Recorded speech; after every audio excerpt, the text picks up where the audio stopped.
Hello and welcome to Cartoonist Kayfabe. My name is Jim Rugg. I'm Ed Piscor. And I'm Tom Scholey. Going to look at Silver Surfer #1. But before we do, Ed, tell us about Red Room. It's a companion to Silver Surfer comics. Murder on the Dark Web for Fun and Profit is the name of the game in the Red Room universe, man. I don't have my comps for issue 2 to show off yet, man. I think they're coming this week.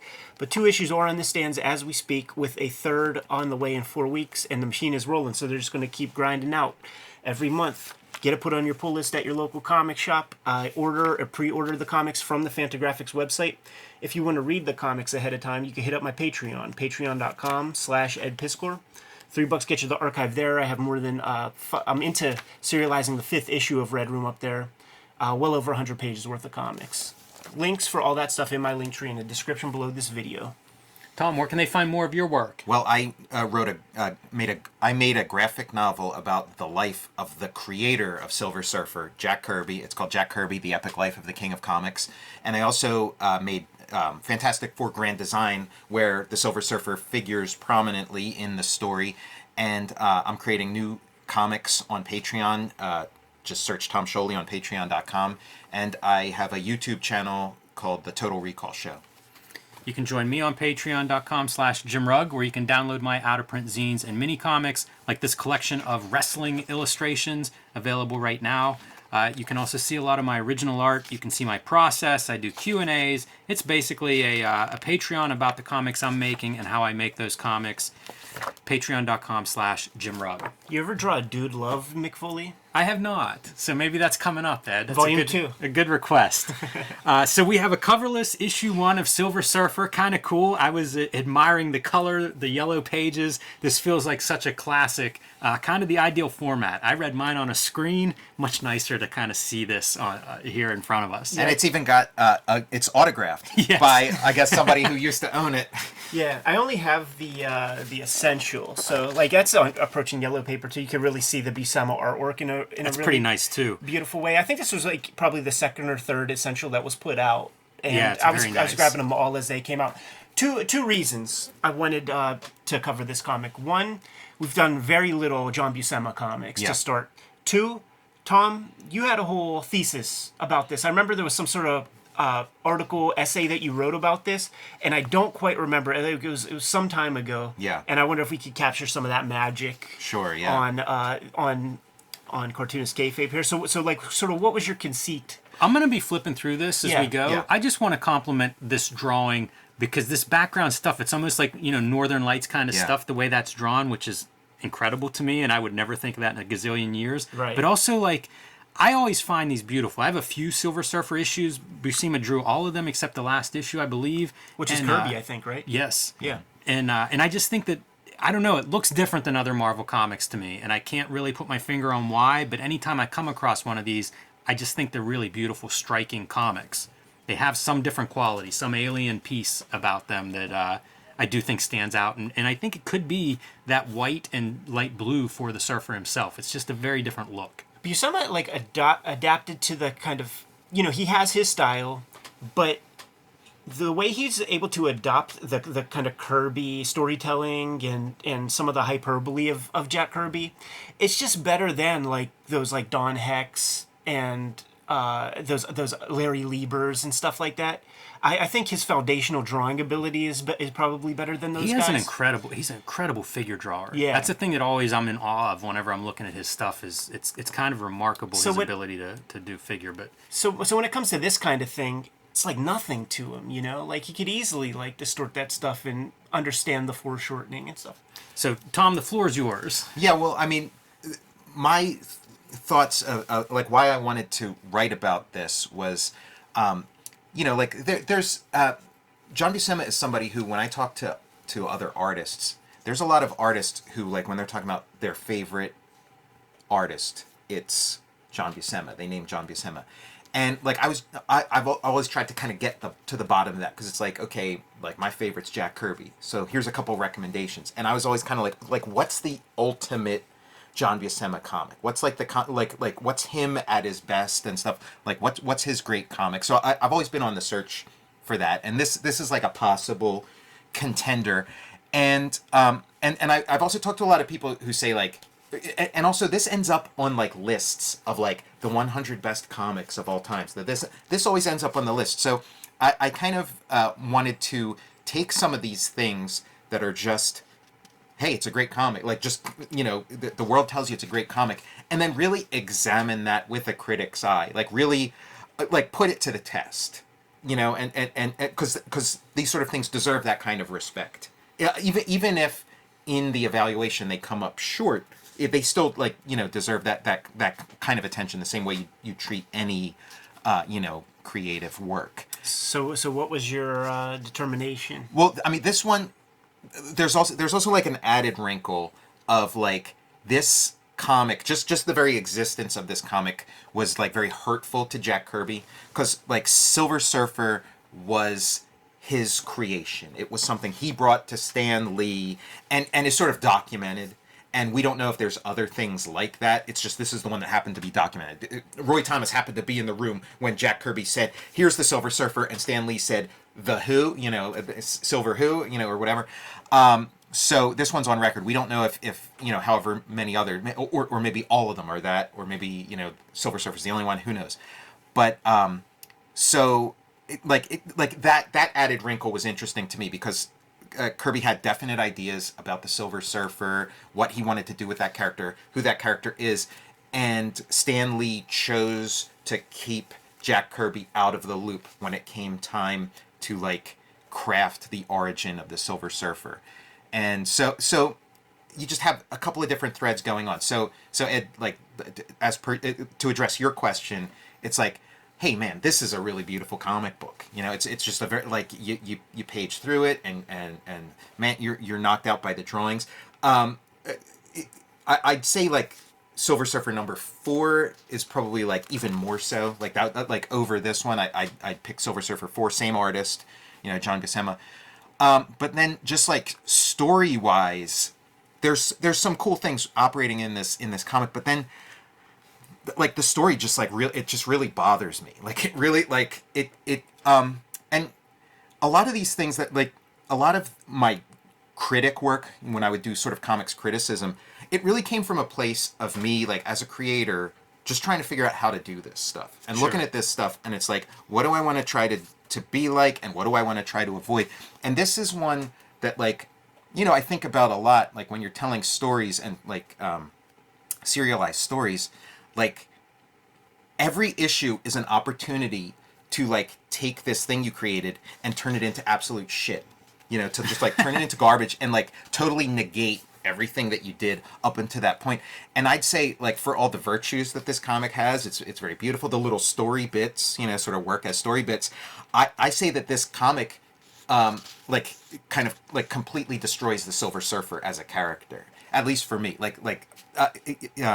It sort of poisons the character in a way. Like, the conception of Silver Surfer as he appeared in the Fantastic Four comics, he shows up and he's just this kind of, like, pure being of, like, light or whatever, and he's like, food, what's food?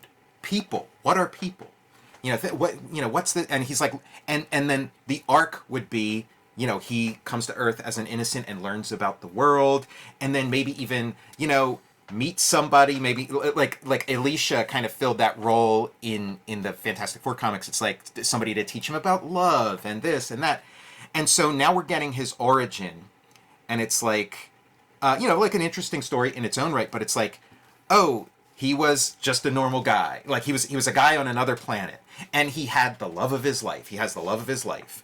And then he gets coated with silver. And then he, goes on a surfboard, and he, like, remembers all that. Like, he doesn't get amnesia or anything. Like, he remembers all this stuff. And this, like, this whole story leads, like, directly into his first appearance in Fantastic Four with, like, really no gap whatsoever. So it's like, he does all this stuff, has this girlfriend, and tells her, I love you so much, but I have to go. I can't be with you anymore, blah, blah, blah. And then he shows up on Earth and is like, what's food? I don't know about, what are people? What, and it's like, and you have nowhere to go with the character now. Where do you go? Like, he can't meet somebody. He's got the love of his life waiting for him back home. Like, Lois Lane and Clark Kent didn't get married until, like, 50 years into their history. You want them to have, like, a place to go. And it in this one comic just creates a dead end for the character. I could see why Kirby would have been like pissed at this, because it's like, well, you just took all the life out of this super cool character that I created, and sort of a character type that is like very popular in other like this type of characters, this sort of like the innocent, or this like sort of like almost like robot character, like Pinocchio, this character who's not human but wants to learn what it's like to be human. You've just completely eliminated that from the equation. So like, it was a lot of that kind of stuff. Ed, how did you feel about? Have you read this before? Do you remember reading it like when the Essentials came out? Yeah, for sure, Were you sure. Impressed by this first issue? When I read it as a kid, I was fully drinking. Like, Stan Lee comics really are built for kids, you know, Sure. and this stuff worked on me really, really well. What I was marveling at on this past read is just the thankfulness of the Marvel method, and seeing a John Buscema tongue-in-cheek superhero comic like illustrated as he sees fit, you know, and laid out in that way. And there's a lot of interesting stuff that we get to see along the way as you were thumbing through this thing. Weird 3-panel pages, 4-panel square like pages, some good splashes used for great effect throughout. And visually, like nowadays, like I don't read Stan Lee comics so much verbatim. I'm more paying attention to what the artist is doing and how they're showing up off the story graphically, and you know, totally worked for me. But Silver Surfer is a little punk on like every page. There's one of these on every page. That's like what like Stan Lee really got a hold of the Surfer. Like he fell in love with the Surfer, and like really, and he says, you know, he was going to use him as his sort of mouthpiece for like how he feels about the world and stuff. And like once you start taking this stuff a certain kind of serious, and start taking yourself a certain kind of serious, you're like in bad shape. This is like so it's like this is like the least entertaining Marvel comic of its era, and Stan's putting all his effort into it. This is like a prestige kind of format, like not specifically prestige, but they were putting a lot of money into this. It's got a larger page count, and you were talking about like the colors and stuff. It was a full court press to make this thing a success. This was going to be like Stan Lee's grand statement, and it's like, and he uses Silver Surfer as his mouthpiece. So you think about that, this like sort of like fun action comic, and now all of a sudden you've taken this character and turned him into the cosmic bummer. Every couple of panels, he stops and he's just talking to himself and waving his arm and saying, "Oh, man's inhumanity to man. Why can't we learn to rise above our struggles and like pontificating?" You know, this it's like the height of like ego arrogance for someone in an entertainment medium to think that that somebody wants to see their superhero, you know, feeling sorry for themselves in this like grandiose manner, speaking platitudes that are like completely nonsensical. Like, you know, like Peter Parker had a point of view. Peter, you know, and this is just like a guy flying around on a surfboard, you know, yelling at the air. Like he at least needs like a sidekick, somebody to talk to. What else is in this issue? I actually don't know. Well, they have these old reprints or something. They have these cool backup stories. So it's like a Watcher origin. Oh, that's cool. Yeah, Gene Colan on it on pencils. Yeah, I've never seen this. Yeah, this is a much bigger book than I realized too. I mean, that first story about double length of a typical comic, but like a large book, kind of a taking a chance, or part of Stan Lee's being, you know, standing on his soapbox. This is also Marvel, maybe the height of their powers, where it's like, yeah, we can do a big double-sized launch issue. People will be into this. There was that weird period of like the 80-page giants and stuff. I don't know if that comes later from DC, but it seems like you know, that might have been a format that was being used where, you know, you got a modern-day Neil Adams story here, but then we're going to reprint, you know, Detective Comics 45. Yeah, there are also pricing shenanigans at one Yes. point. Whenever like Marvel bumps the price up, and then DC does, and then Marvel comes bumps back it back down. Yeah, Yeah, trick them. Some Played a dirty game of cold chicken. going on there. Yeah, and like just reading through this entire series, like, you know, it got canceled or whatever. That, but that's not the end all be all of like, you know, the quality of a work, you know. But it got canceled. But it's like just it's the whole series throughout, like from a storytelling perspective, and comparing it to like what he'd done with Jack Kirby and what he'd done with Steve Ditko, it's so lean. It's like Stan Lee, because Buscema is like so focused on like the illustration and like the visual storytelling, but like I don't think is like the sort of storyteller that like a Jack Kirby or a Ditko, you know, or a Wally Wood who like kind of drives the engine. So it's like, okay, I'm going to work with a masterful, Stanley is like, I'm going to work with a masterful illustrator and I'm going to be the one calling the story shots. And the storylines throughout this series are so thin. Like there's just nothing to it. And it's extra pages. So he's got extra pages to just kind of, you know, have the Silver Surfer like waving his arms and like maybe he meets like a guy in the mafia and you know, okay, he's going to fight Spider-Man. Like it's like, Stan, here's your big moment, and you're just kind of revealing yourself as like a shallow guy with nothing to say. Not alone in that, Stan.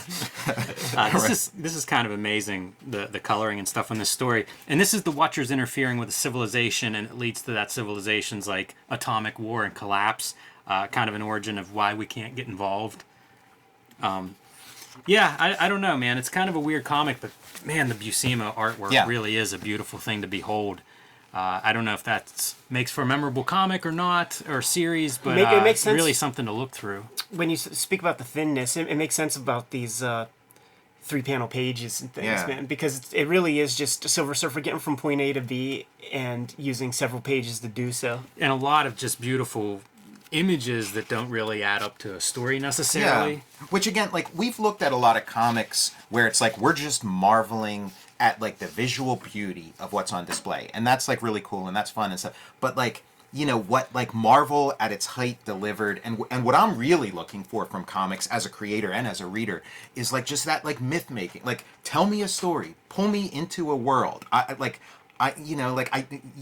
Just these like cold exercises of craft, even when they're incredibly phenomenal, like they just don't you know, they don't serve the purpose. They don't do the thing that I'm after, you know. I was surprised that this was all an origin story and pretty disappointed. I had not read this before, so like as I was reading it this week, it was kind of like I hate origin stories. Yeah. It's so rare that an origin story is really exciting, and especially when you tell it in the beginning before you really have an investment in the character. Like once you know the character and maybe you've gotten glimpses of like some mysterious past and different characters from the past, then you're invested. But to just come out with like, here's 36 pages of an origin. It's gobbledygook, man. I mean, I feel like, you know, the little bits and pieces of this aren't bad. And imagine if this story, like instead of this being the Silver Surfer before he became the Silver Surfer, imagine he's just like flying through space and he comes to this planet, meets this scientist, and he's got a girlfriend and this and like, I'm on board for that. Like, that sounds kind of cool. But the fact that this is supposed to explain what happened to, like, the most compelling character to sort of come out of the Fantastic Four, you know, like how he got there, that's where it just, like, completely fails. Yeah. I love the coloring on this panel. Yeah. A lot of good coloring on It's this. really surprising.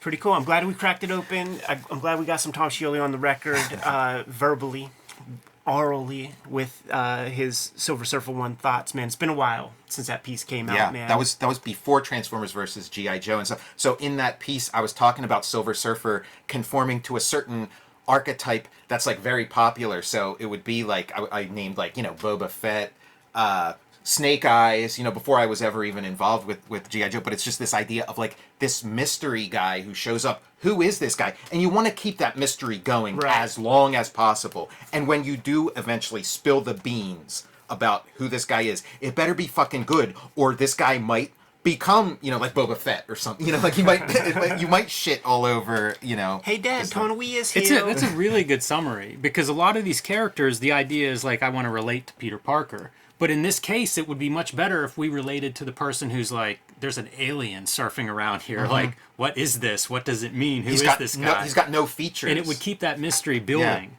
Develop a supporting cast that's maybe affected by the guy and is looking at it the way we would be looking at him, as opposed to, hey, identify with this alien that surfs the airways. Good food for thought all around, gentlemen. Kayfabers, like, follow, subscribe to the YouTube channel. Hit the bell. We'll notify you when new vids are available. Jimmy, what's out there? Patreon.com/JimRugg, where you can download my out-of-print zines and mini comics. You can see a lot of my original art and how I make the comics I make at patreon.com/JimRugg. Tom.